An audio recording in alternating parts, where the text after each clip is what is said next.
Seat her by the kitchen door, where the draught comes through. I want her close enough to watch, and far enough that no one mistakes her for a guest. Drusilla Vane said it without lowering her voice.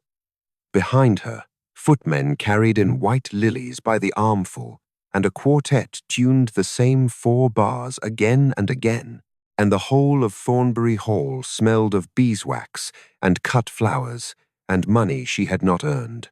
On the writing desk lay the wedding invitation, cream paper, gold at the edge, a name in a clerk's careful hand, Miss Rosalind Hartley, the daughter of the house. The daughter who had not slept under this roof in 8 years, the one Drusilla had put out into the dark one November night and told the village had run off in disgrace. Near the door, an old housekeeper in grey watched the lilies go by and said nothing, the way she had said nothing for 8 years. 40 miles north, in a room above a cobbler's shop, Rosalind read her own name on the same gold-edged paper and felt her hands go cold. She knew it was a trap. She thought of the little brother she had not held since he was 6'14" now, and taught to forget her, and she began, quietly, to pack a bag. Welcome back to Duke and Duchess Stories. Before we go any further, do something for me. Tell me in the comments where in the world you're listening from tonight. I never stop being amazed at how far these stories travel. And if you believe, as I do, that the people the world throws away are so often worth more than the people who throw them, then subscribe and stay with us. Because this story is going to test that belief and then prove it. Now, let me take you back so you understand exactly what was done to her. Rosalind had not always slept above a cobbler's shop. She had been born in the best bedroom at Thornbury Hall, the only child of Edmund Hartley, the 4th Earl of that name, and of a mother who died before Rosalind was old enough to keep her face. What she kept instead was the shape of small things, the weight of her father's pocket watch in her hand when he let her wind it, the cold of the stone floor in the long gallery under her bare feet in summer, the way he read to her at night, doing all the villains in a low voice that made her laugh instead of frightening her. When she was 12, her father married again. Drusilla came to Thornbury as a widow with soft hands and a daughter named Cordelia. And for a while, it was almost good. Drusilla was clever about being kind where the Earl could see. She praised Rosalind's needlework. She had Cordelia's dresses cut down and passed along, which everyone agreed was generous, and which meant Rosalind grew up wearing her stepsister's faded colors and being told to be grateful. There is a particular cruelty that arrives dressed as charity.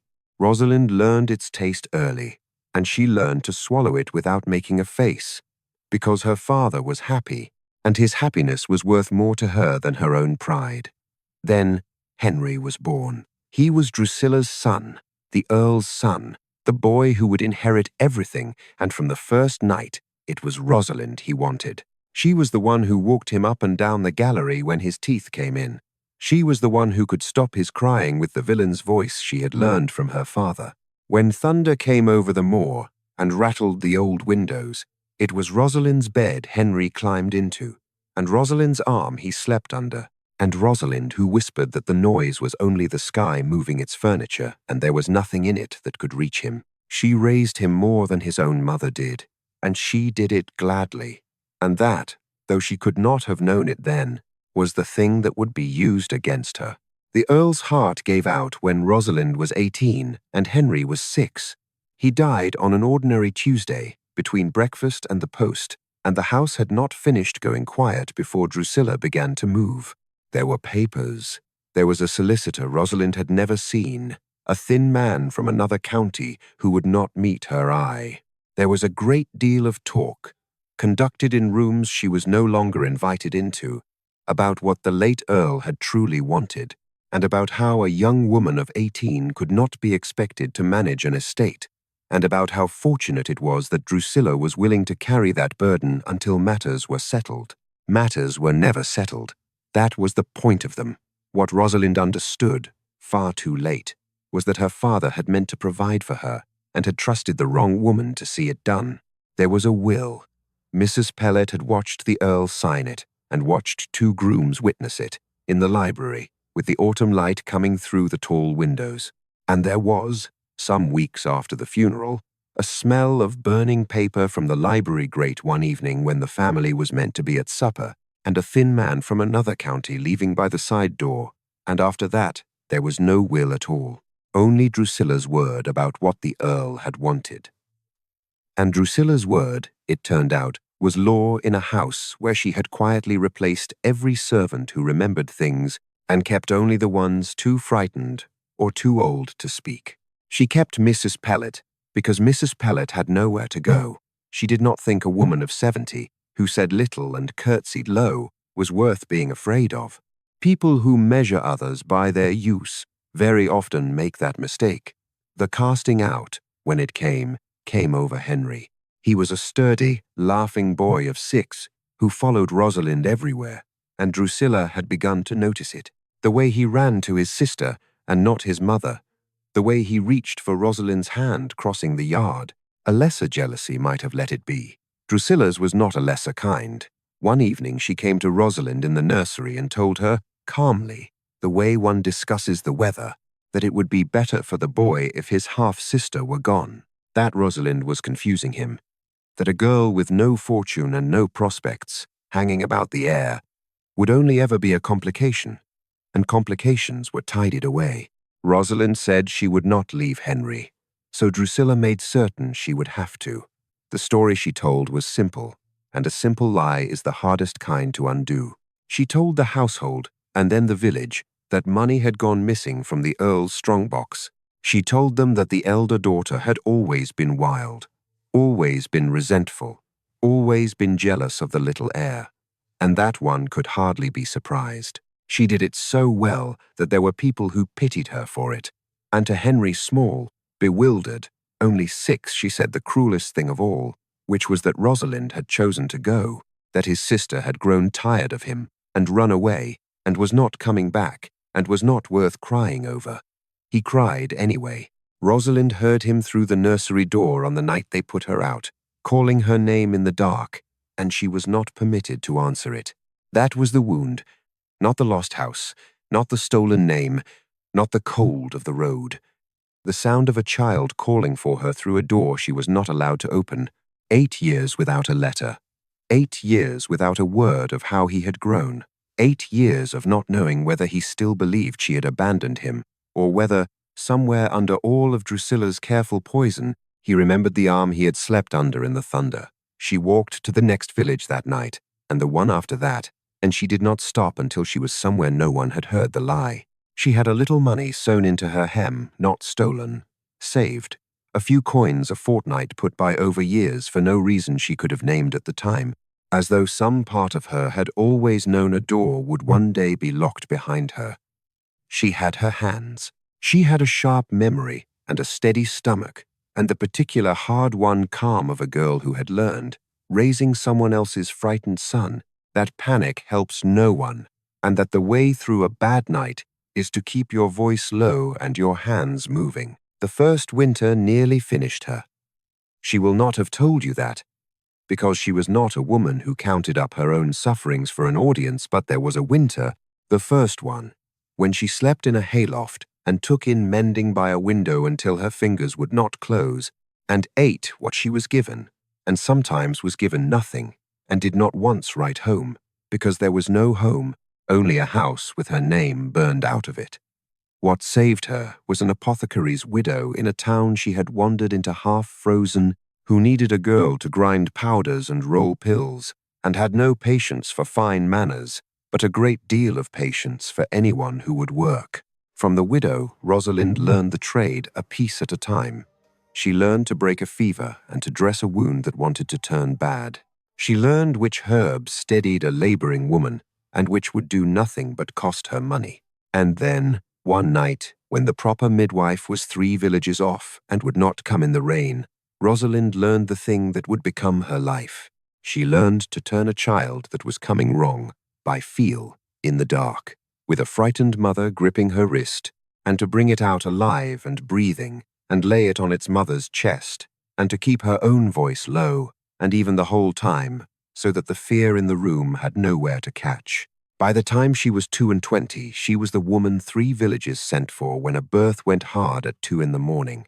By the time she was 24, there were children walking about who would not have drawn their first breath without her, and mothers alive to scold them who would not have lived to do it. She was not paid much. She was paid in eggs, in a sack of flour, in a pair of mended boots left on her step with no note, in a place by other people's fires on cold nights, and in something Drusilla had never once earned in all her polished years, the quiet, complete trust of people who had watched this woman keep her head and keep her kindness, while their wives hung between living and dying. The great houses measured a person by blood and acres. The cottages measured her by whether she came when called, and what she did when she got there. By that measure, the cast-out daughter of Thornbury was one of the richest women in the north of England, and she did not yet know it. Her hands were not soft any more. The work had roughened them. The cold had cracked them across the knuckles, and there were small white scars where hot water and sharp instruments and 8 years of other people's emergencies had left their marks. She was not sorry for the hands. They were the truest thing about her. They were the part of her that the lie could not touch, because no story Drusilla told could undo a single child those hands had caught. She kept her father's watch wound and set, though she had no train to catch, and nowhere in particular to be, because winding it each morning was the one moment of the day that still belonged to the girl in the best bedroom at Thornbury Hall, the girl who had stood on tiptoe to reach the mantel and been allowed, as a treat, to turn the small key. That was the woman who read her own name on a wedding invitation and understood, at once, that she was being invited back so that her stepfamily could enjoy the sight of how far she had fallen. They thought she had fallen. That was their mistake, and it was a deep one, and it ran through everything they had got wrong about her from the beginning. They thought a woman without a house was a woman without anything. They had never once stood in a cottage at 3 in the morning and watched what she could do. The invitation had come because Cordelia was to be married, and married well. The bridegroom was a man of fortune and family, and Drusilla had spent 8 years building toward exactly this. A great wedding at Thornbury, the county in attendance, her own daughter at the center of it all, and the estate's history rewritten so thoroughly that no one would remember there had ever been another daughter at all, except that Drusilla, in the end, could not resist. It was not enough to win. She wanted Rosalind there to see it. She wanted the dispossessed daughter seated by the kitchen door in her plain dress, watching Cordelia in white, so that the victory would have a witness who understood its full cost. It was vanity. It was the particular vanity of people who have done a wrong and need the wronged to admit they have lost, and it would be the lever that broke her. Rosalind packed her good dress, she had one, grey wool, plain at the collar, kept wrapped in paper for the births of well-off families who liked their midwife to look respectable. She packed her father's watch.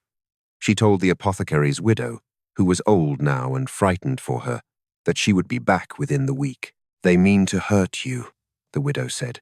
She gripped Rosalind's wrist with a strength that surprised them both. "Child, I have known cruel people, and the people in that house are cruel.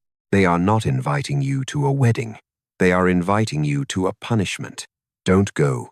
"I know what they mean," Rosalind said. "Then why?" She was quiet for a moment. Outside, the carrier's cart was waiting, the horse stamping in the cold. "Because Henry will be there," she said.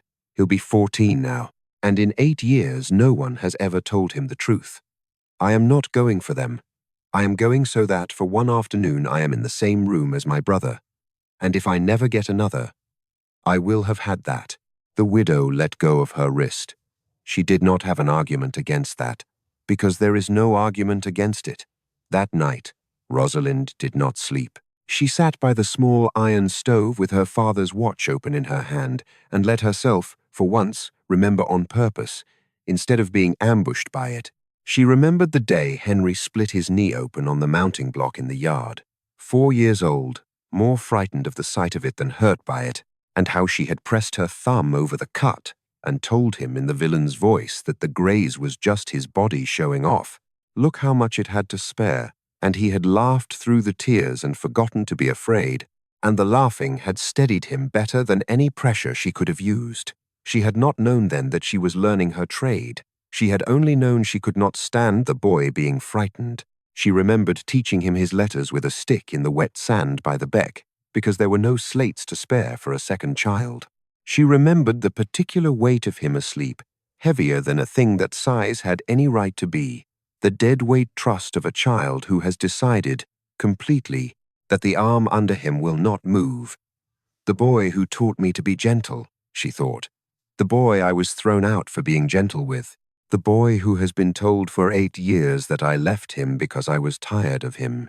She closed the watch. It was nearly morning. She had a cart to catch, and a brother to be in the same room with for one afternoon, whatever it cost, and she found, sitting there in the cold with the stove ticking, that she was not afraid of Drusilla. You cannot frighten a woman with a long fall when she has already hit the bottom of it and built a life there with her own hands. So Rosalind went back to Thornbury Hall, to the house she had been born in, carrying nothing but a borrowed seat on a carrier's cart, a plain grey dress, and a dead man's watch, and not one person on the road that morning, not the carrier, not the widow, not Rosalind herself, knew that the old housekeeper at Thornbury had spent 8 years keeping a secret folded away as carefully as a tablecloth, and had decided, the moment she saw that invitation written out, that she would not carry it to her grave. The cart set her down at the foot of the Thornbury Drive a little after noon, because Drusilla had been precise about the hour, not morning, when she might have slipped in among the staff and the deliveries, not evening, when the light would be kind. Midday, with the sun high and flat and merciless, and the whole drive full of arriving carriages, so that Rosalind Hartley would have to walk the long gravel approach to her father's house on foot, in her grey wool dress, past the open windows of people in silk. She walked it. She had decided somewhere on the road north that she would not hurry, and she would not creep, and she did not. She walked up the centre of the drive at the pace of a woman who has nowhere she is ashamed to be, and she looked at the house as she came, because she had earned the right to look at it. The lime trees her father had planted were taller. The stone was the same grey it had always been after rain. The third window from the left on the upper floor had been the nursery, where a boy had once called her name into the dark, and she made herself look at it without slowing down.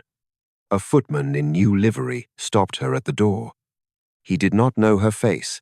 He knew only that a plainly dressed woman on foot did not belong with the carriage people, and he put himself in front of her with the small, bored insolence of a servant who has been told to expect exactly this. "Tradespeople and staff, to the side entrance," he said. "I'm a guest," Rosalind said.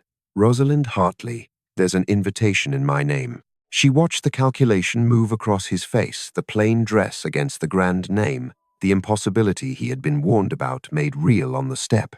He did not quite know what to do with her, and into that small hesitation came Drusilla, sweeping out across the hall in dove-grey silk with Cordelia's wedding only an hour off, and her whole face arranged into welcome. "Rosalind," she said, loud enough for the hall to hear, warm enough that a stranger would have thought it love. "You came. After everything. You came. How brave."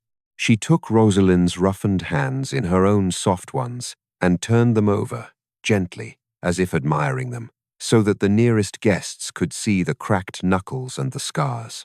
"And look how hard you've had to work, you poor creature. We did wonder.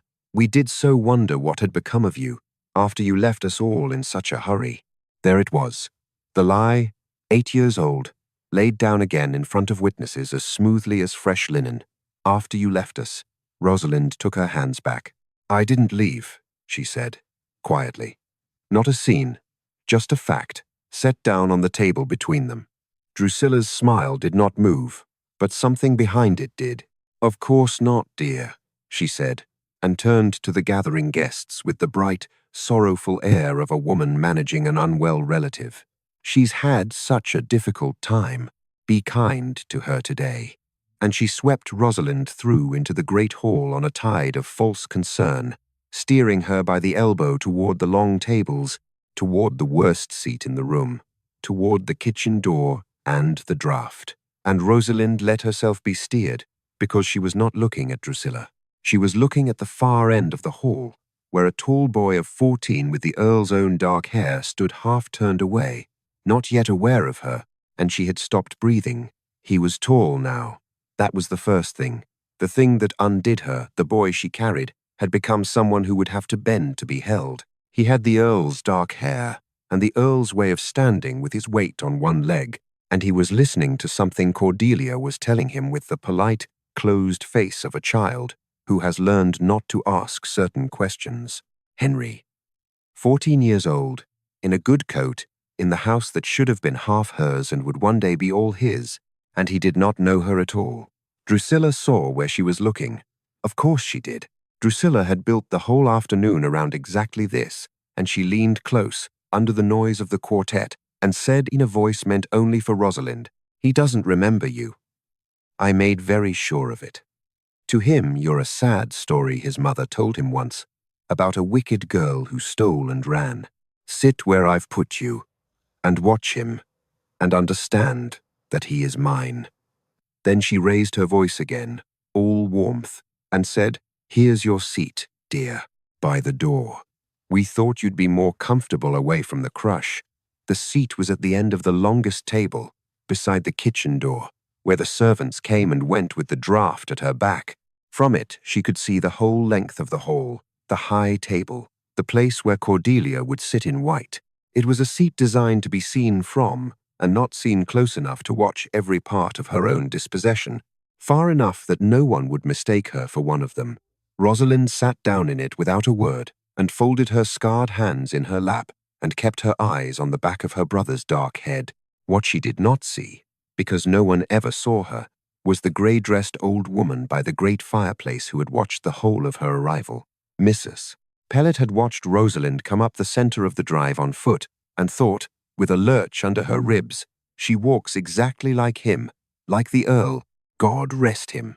She had watched Drusilla take those scarred hands and turn them over for the county to pity, and she had spent 8 years folding a single dangerous fact away smaller and smaller, the way you fold a sheet, until it was small enough to carry without anyone noticing the weight of it. She had carried it through 8 Christmases and 8 springs, past the place in the corridor where the will was signed, and past the grate where it had burned.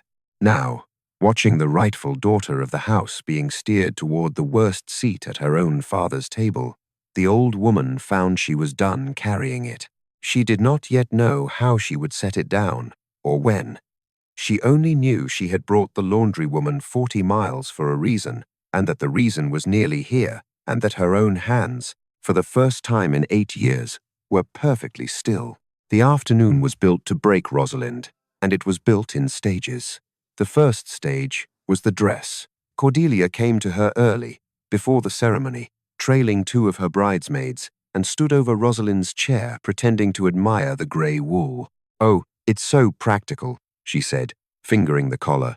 "So sensible. We did think of sending you something to wear, but Mother said you'd be proud about charity." And anyway, a small laugh. Shared with the bridesmaids, nothing of mine would have fit those shoulders. "You've gone quite broad. From the lifting, I suppose. What is it you lift?" "Mothers," Rosalind said, "when they can't lift themselves, and babies, when they won't come on their own." Cordelia's nose wrinkled. "How grim," she said, and drifted away pleased, having got nothing, and not knowing she had got nothing. The second stage was the introduction, and it was Drusilla's own work, because she did the cruelest things herself. As the high guests took their places, she walked Rosalind, by the elbow again, into the middle of a knot of county ladies, and presented her like an exhibit. "May I introduce my late husband's daughter?" she said. "Rosalind. She's in service now, 3 villages off a midwife. Would you believe? Going about in the night to cottages and farms. Isn't it remarkable how people land where they belong? We're so proud she could tear herself away from the birthing stools to be with us." The ladies tittered behind their fans. One of them looked at Rosalind's hands and looked away. And Rosalind stood in the middle of them and let it happen, because she had learned long ago that you cannot be humiliated by being told the truth, and every word Drusilla had said was true. She was a midwife. She did go out in the night to cottages and farms. There was a farmer's wife 40 miles north who was alive because of it, and a child asleep in a cradle who would not have drawn breath otherwise.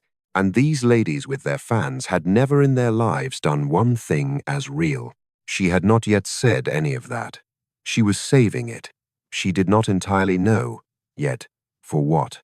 The fourth stage was meant to look like an accident.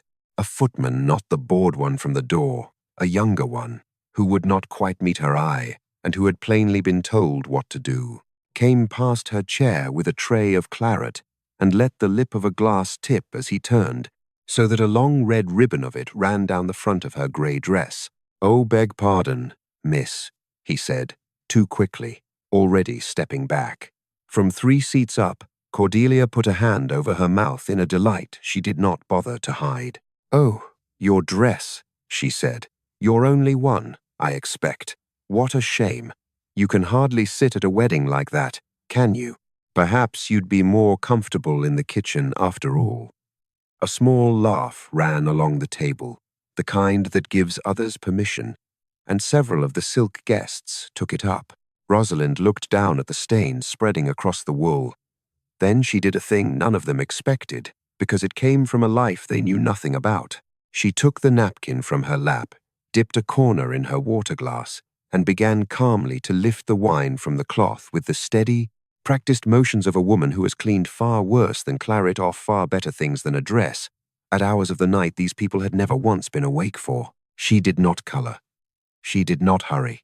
She tended the ruined dress the way she would have tended a frightened patient, and the calm of it was somehow louder than weeping would have been. The laughter along the table thinned and went out, and the ones laughing could not have said why. It was the old housekeeper who broke first. Mrs. Pellet-grey and stooped, whom not one guest had looked at twice, came quietly from her place by the wall, knelt at Rosalind's side with a clean cloth of her own, and helped her lift the stain. And as she worked, she said it low, so low that only Rosalind could hear. "I knew you the moment you came up the drive. You walk like your father. I have a thing to say today. I have waited a long time to say it." Then she rose and curtsied and went back to the wall as though she had done nothing but help with a spill. But her hands, Rosalind saw, were not steady. And there was one more thing in that hour, small, that Drusilla had not staged and could not have. A man at the high table had stopped attending to the people on either side of him and was watching the seat by the door, watching the scarred hands lift the wine from the wool with that unhurried competence, with the still attention of someone trying to place a face he is certain he has seen before. Rosalind did not notice him. She had no reason to, but the Duke of Wexford had gone very quiet and was turning something over and was beginning, slowly, to be sure. Between the stages of it, the memory of Henry kept coming back to her in flashes, the way light comes off water, the weight of him asleep against her shoulder, the way he had pronounced her name when he was small and could not manage the whole of it. Rosie, 2 syllables, a child's compression of a person into a sound. She looked at the tall boy across the hall and tried to find that sound in him, and could not, and made herself stop looking before her face betrayed her. The memory faded as fast as it had come. There was no room for it here. And then a small thing happened that Drusilla had not arranged and would have stopped if she could. Halfway through the breakfast, a serving girl carrying a tureen caught her hip on a chair and stumbled, and for half a second the heavy thing tipped toward a seated guest, and before anyone at the high table moved, Rosalind was already half out of her chair by the kitchen door, one hand out, the old reflex of a woman who spends her nights catching things that must not be allowed to fall. She caught nothing. The girl recovered on her own. But Henry had seen it. Henry had seen the woman by the door come up out of her seat to save a stranger from a spill of hot soup, fast, without thinking. The way you only move for people when saving them has become the shape of who you are, and something crossed his face, some old buried thing turning over in its sleep. And he frowned, and looked at her a beat too long. And then his mother's hand was on his arm, and her voice was in his ear, and the moment closed over like water. But it had happened. He had felt it before he understood it. Rosalind saw the frown, and knew it for what it was, and had to look down at her scarred hands in her lap and breathe, because hope is heavier to carry than grief, and she had not let herself pick it up in 8 years. That night, when she was small and the thunder came, She had told him the sky was only moving its furniture. She wondered if any part of him still believed it. She wondered if, somewhere under Drusilla's 8 years of careful lies, there was a boy who heard thunder and felt, without knowing why, that he was safe. The memory rose, and she let it, and then she folded it away again, because the third stage of the afternoon was beginning, and Drusilla was getting to her feet with a glass in her hand. The third stage came at the wedding breakfast, after the vows, when the wine had gone round, and Drusilla judged her audience ready. She rose, glass in hand, and the hall quieted for the mother of the bride. She spoke prettily about Cordelia. She spoke about family, and about the importance of loyalty, and about how a house is only as strong as the people who honor it. And then, with the timing of someone who had rehearsed cruelty into an art, she turned toward the kitchen door and the gray-dressed woman seated beside it. And I want to say, before all of you, how glad I am that even those who once turned their backs on this family have found it in themselves to come home today. There is room at this table for the prodigal. We have always believed in second chances at Thornbury. She raised her glass an inch toward Rosalind. To forgiveness, she said, and the hall, not understanding, charmed by her, murmured it back. To forgiveness. Glasses lifted, faces turned, all down the long tables, toward the woman by the door who had supposedly been forgiven for a theft she did not commit, an abandonment that was a lie, a disgrace that had been done to her and then hung around her neck. It was the cleverest cruelty of the day, because it dressed itself as grace. It made the whole room a party to the lie. It asked 200 people to pity her for being forgiven, and 200 people did. For one long moment, Rosalind sat very still with her glass untouched in front of her, and she felt the whole weight of 8 years pressed down on the back of her neck, and she understood that this, and not the cold road, and not the lost house, was what Drusilla had wanted all along. Not just to take everything from her, but to make her sit at the bottom of the table and be grateful for the taking. It would have been so easy to let it pass, to smile the small, grateful smile they were waiting for, drink the toast, keep her head down, and have her one afternoon near her brother without spoiling it. No one would have blamed her. That is how these things last 8 years and 80.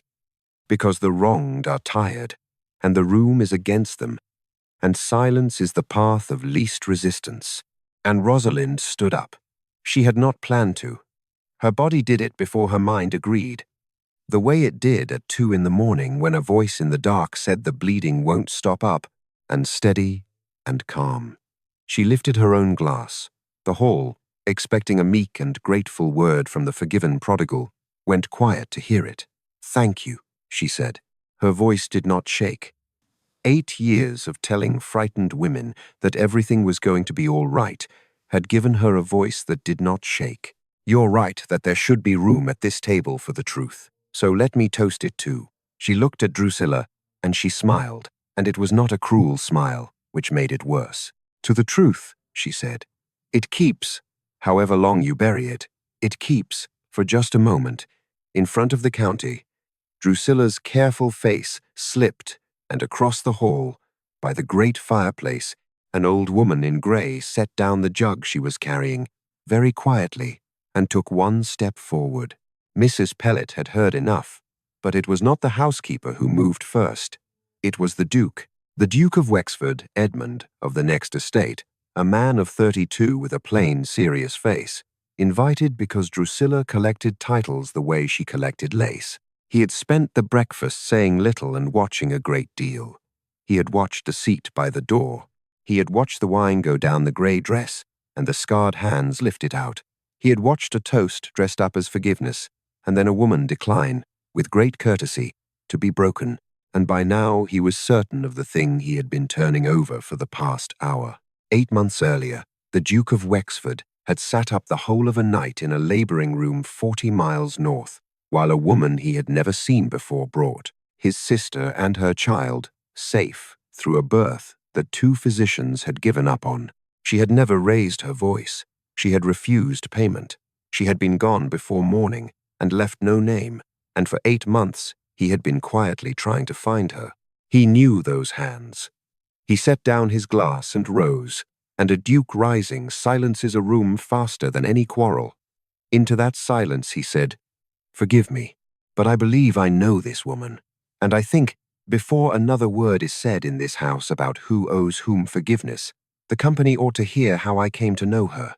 Drusilla's glass was still raised. She had not yet understood that the afternoon had turned, that the witness she had seated by the door to suffer was about to be seen, and that the old woman she had kept on because she was harmless and cheap was now 3 steps into the room with her chin up, and 8 years of silence ready to end. "Your Grace," Drusilla began. "She is hardly I'd like to hear it," said a new voice, clear, young, and it came from the high table. It was Henry. The hall turned to look at the boy at the high table. Henry had stood up. He was 14 and unsure of his own height, and his voice cracked a little on the second word, but he said it again, steadier. "I'd like to hear it." The woman by the door said the truth keeps. "I'd like to know what truth." He looked at his mother, and there was something careful in the look, something that had been waiting a long time without knowing what it waited for. "You've told me a story about a sister my whole life, a wicked girl who stole and ran. I should like to hear another version, since there seems to be one in the room." "Henry," Drusilla said, "sit down." "No," he said, quietly, and the quiet of it was so much her own quiet, turned back on her, that for a moment she could not answer it. That was when Mrs. Pellet came forward into the middle of the hall and folded her shaking hands in front of her grey apron and began to speak. She did not speak quickly. She was 70 years old, and she had carried this for 8 years, and she meant to set it down a piece at a time, the way you set down a heavy thing, carefully, so it does not break what is under it. She told them she had served 3 earls at Thornbury. She told them she had been in the library on the autumn afternoon the late Earl signed his will, and had watched 2 grooms put their names under his as witnesses, and had carried the cooling sealing wax away on its tray herself. She told them what the will had said, that the estate was held in trust for the boy, Henry, and that until he came of age the trust and the house were left in the joint care of the Earl's daughter, Rosalind, and his widow together, neither one above the other. She told them that the daughter had been provided for by name, with a portion that was hers outright, and that she had read it with her own eyes over the Earl's shoulder when he asked her to fetch the candle closer. "There was a will," she said. "I am old, and there is not much that frightens me now, so I will say it plain in front of all of you, because I should have said it 8 years ago, and my cowardice is the one thing in this room I am ashamed of. There was a will, and it is gone, and I know the night it went. I smelt it burning in the library grate the week after the funeral, and I saw the man who was paid to make sure no copy of it was ever lodged. He left by the side door. I let him out myself, because I was told to, and I have hated my own hands for it every day since." The hall had gone entirely still. Even the quartet had stopped. "Then you saw a fire," Drusilla said. Her voice was steady, but it was working now, working hard.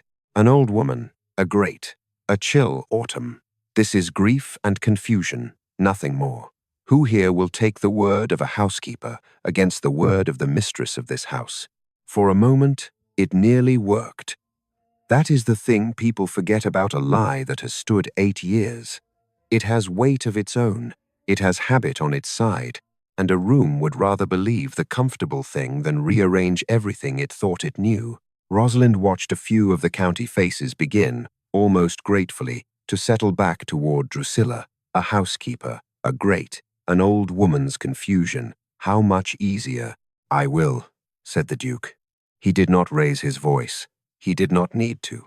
He simply said it, and a duke's word has a weight in such a room that a widow's does not, and the faces that had begun to settle came back up, uncertain again. "And I," said another voice, older, rougher, from the back. A man came forward, grey-headed, in a good coat that did not fit him, twisting his cap in his hands. One of the old grooms, brought up from the stables for the wedding, and standing where he had been told to stand. "I put my name on that paper. I'm no scholar, but I know my own name when I write it. and I wrote it under his lordship's that afternoon, in the library, with the autumn light coming in. And the young mistress was in the room. I've held my tongue 8 years for the sake of my place and my bread. I'll not hold it in front of the boy. It isn't right that he should grow up thinking ill of the one who his voice caught, and he steadied it, the one who used to walk him in the yard when he was teething. We all saw it. The whole of below stairs saw it. We just weren't asked. A glass slipped from someone's hand near the windows and broke on the floor. No one turned to look at it. Then a third witness, and this one Mrs. Pellet had gone to real trouble to find, had spent her own small savings on the carrier's fare to bring her quietly to Thornbury that morning and keep her out of sight until the moment came. A laundry woman turned out the same season as Rosalind, on a different invented pretext, because she had seen too much. She came forward frightened, plainly dressed, and she would not look at Drusilla at all, but she told it clearly, the strong box, the night the money was said to have gone, and how it had not been the young mistress near it, but Drusilla's own thin solicitor with a candle, and how the money said to be stolen had reappeared, the following spring, as the down payment on Cordelia's first season in town. I held it against myself for years that I said nothing, she said. But they'd have called me a liar and turned me out, and who'd have fed my children. I'm sorry, miss, she said the last to Rosalind, not to the room. I'm sorry it took your brother standing up to make me brave. Each voice took a piece of the lie and lifted it, the way Rosalind had lifted the wine from the wool patiently, without raising the voice, until the whole stained thing came up, and there was nothing left to hide under. The county ladies who had tittered behind their fans had put the fans down. Cordelia, in white, had gone very still, and through all of it Rosalind stood by the kitchen door and said not one word, because the most powerful thing she could do, the thing 8 years had taught her, was to let the truth be spoken by other mouths and stand silent while the room rearranged itself around her. She had not announced herself. She had not defended herself. She had not, in the end, needed to lift a finger, because a house full of people who had each been a little afraid, for a little too long, had finally found that they were less afraid together. That is how the truth most often comes out. Not in one brave voice. In the moment the frightened ones discover there are more of them than there are of the thing they feared. It was Henry who crossed the floor. He came the whole length of the hall, past the high table and the white-clad bride and his own mother, and he stopped in front of the woman in the stained grey dress, and he looked up at her only a little up, now, with the Earl's dark eyes in a face she had last seen at 6 years old. You used to do the villains in a low voice, he said. It was not quite a question. When you read, I don't remember your face, but I remember a low voice doing the villains, and an arm in the thunder, and I was always told I'd made it up, that it was a dream I'd had about no one. His own voice broke fully now, and he let it. It wasn't a dream, was it? It was you, Rosie, Rosalind said, the child's name, the 2 syllables he had compressed her into before he could manage the rest. You called me Rosie. You couldn't say the whole of it. And the tall boy who did not cry in front of his mother put his face down against his sister's shoulder, against the stain on the grey wool, and his shoulders went, and Rosalind Hartley got back, after 8 years, across a hall full of strangers, the one thing that had ever been taken from her that she could not earn back with her own 2 hands. And she wrapped both of those hands around the back of his dark head and held on. And over the top of it, she finally looked at Drusilla and said nothing at all. There was nothing she needed to say. The room was saying it for her. That was the first peak. What followed was the second, and it did not come all at once, because justice that is worth the name rarely does. It came the way water takes a foundation slowly, and then completely.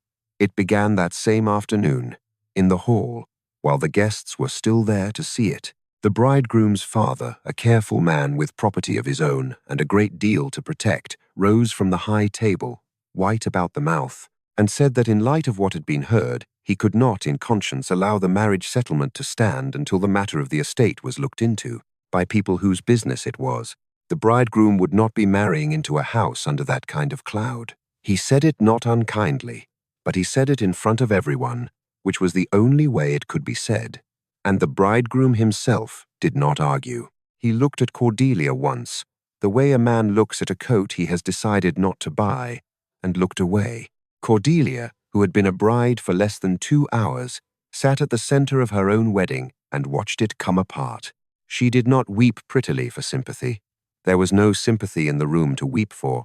She turned to her mother and said, in a small voice that carried further than she meant it to, "You told me she was nothing. You told me there was nothing to be afraid of." And Drusilla, for once in her life, had no answer ready, because the thing she had spent 8 years being most afraid of was happening in front of 200 people, and there was no version of it she could dress up as charity. The white dress that had been the whole point of the day was suddenly only a dress, costly and useless, in a room that had stopped looking at the woman wearing it. Then came the slower part, the part that does not photograph. Within a fortnight the county knew, because counties always know, and a story of a buried will and a cast-out daughter and a boy who stood up at the high table was a far better story than any wedding. Invitations that had flowed toward Thornbury for 8 years stopped. The flowers stopped. The callers stopped. Drusilla learned, at last, and far too late, exactly what it felt like to be the one no one wished to be seen beside, to sit in a fine drawing room and feel the conversation arrange itself around you, to walk into a shop and watch 2 acquaintances discover an urgent interest in the far window. The hostesses who had once competed to have her now competed not to. Doors that open easily on the way up close, twice as fast on the way down, and they close from the inside, and there is no knocking that opens them again. Then came the law, because the Duke of Wexford, it turned out, was not a man who said a thing in a crowded hall and then let it go cold once the wine wore off.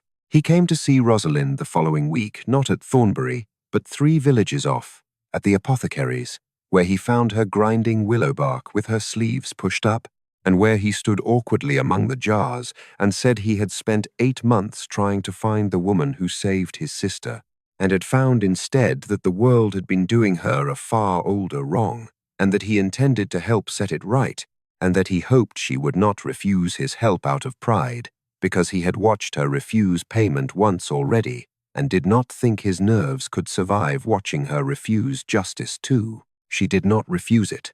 She was practical above all things.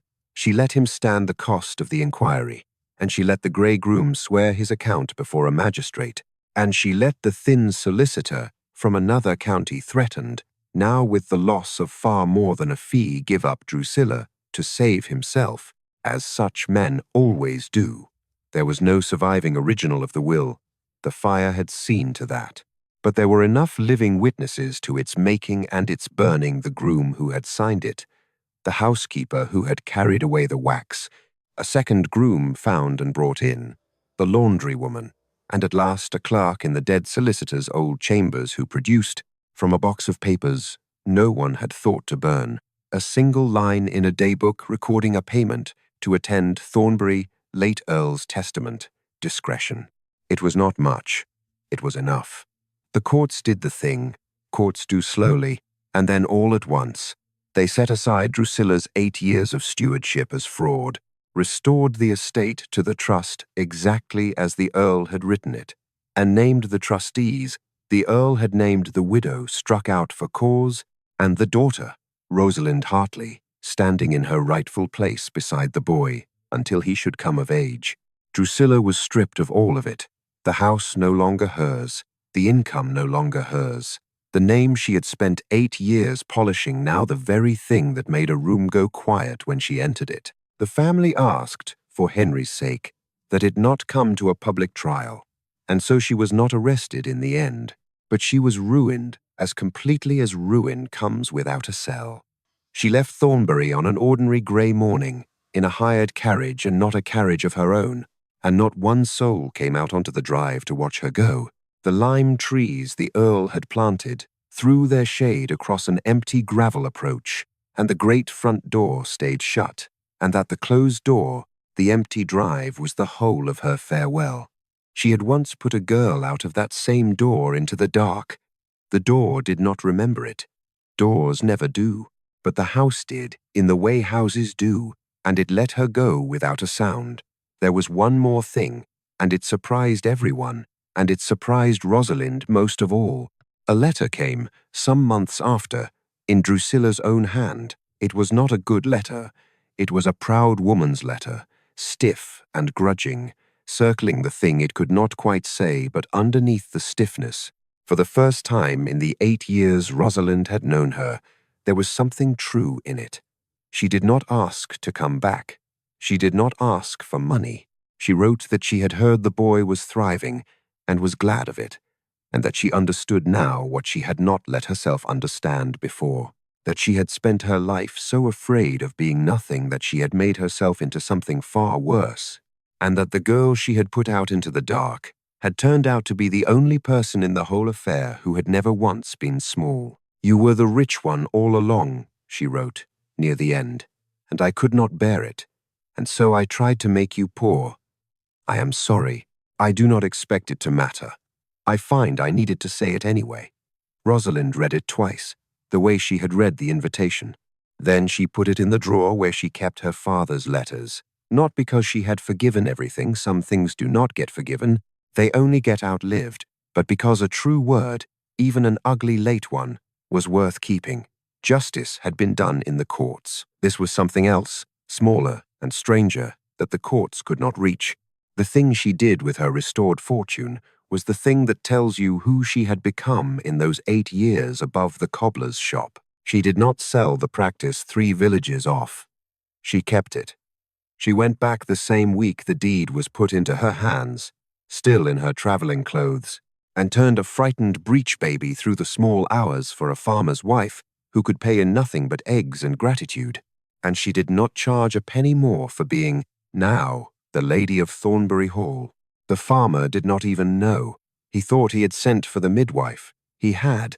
The midwife simply happened, now, to own half the valley. With the estate's money, she did the thing none of the people in silk had ever thought to do, because none of them had ever needed it. In the nearest town, she took a sound brick house with good light and a great copper for hot water, and she opened it to any woman who came in the night with no name asked, no questions about a husband, no fee, taken from those who had nothing to be safely delivered of a child. She staffed it with women the great houses had used up and turned out. The laundry woman who had spoken for her at the wedding, 2 midwives grown too old for the cottages but not for teaching, a girl who had been put out of her own home for the oldest and least forgivable of reasons, and who would now help other girls in the same trouble keep their feet. Rosalind had spent 8 years being the help that arrives in the dark, alone, unthanked. She spent her whole inheritance making certain that the dark was never again a place a frightened woman had to go through by herself. The Duke came and went. In those years, he did not press her, which was the wisest thing he ever did, because she had spent her life being told who she ought to want and had walked out of a house rather than be told it.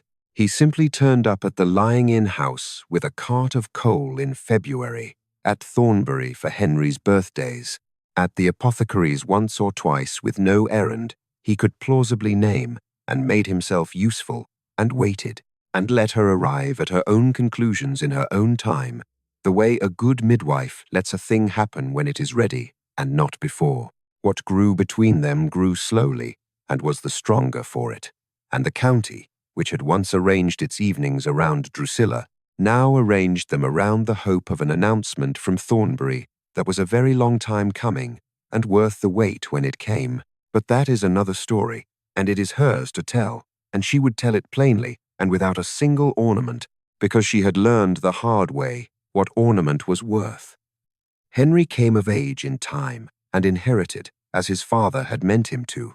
The first thing he did with the great gallery, the long, cold gallery, where a girl had once walked a teething baby up and down in the dark, was to hang their father's portrait back in the place Drusilla had taken it down from, and beside it, smaller, in a plain frame, he hung a single thing on a hook, a pocket watch, still wound, still set, keeping time in a house that had finally told itself the truth.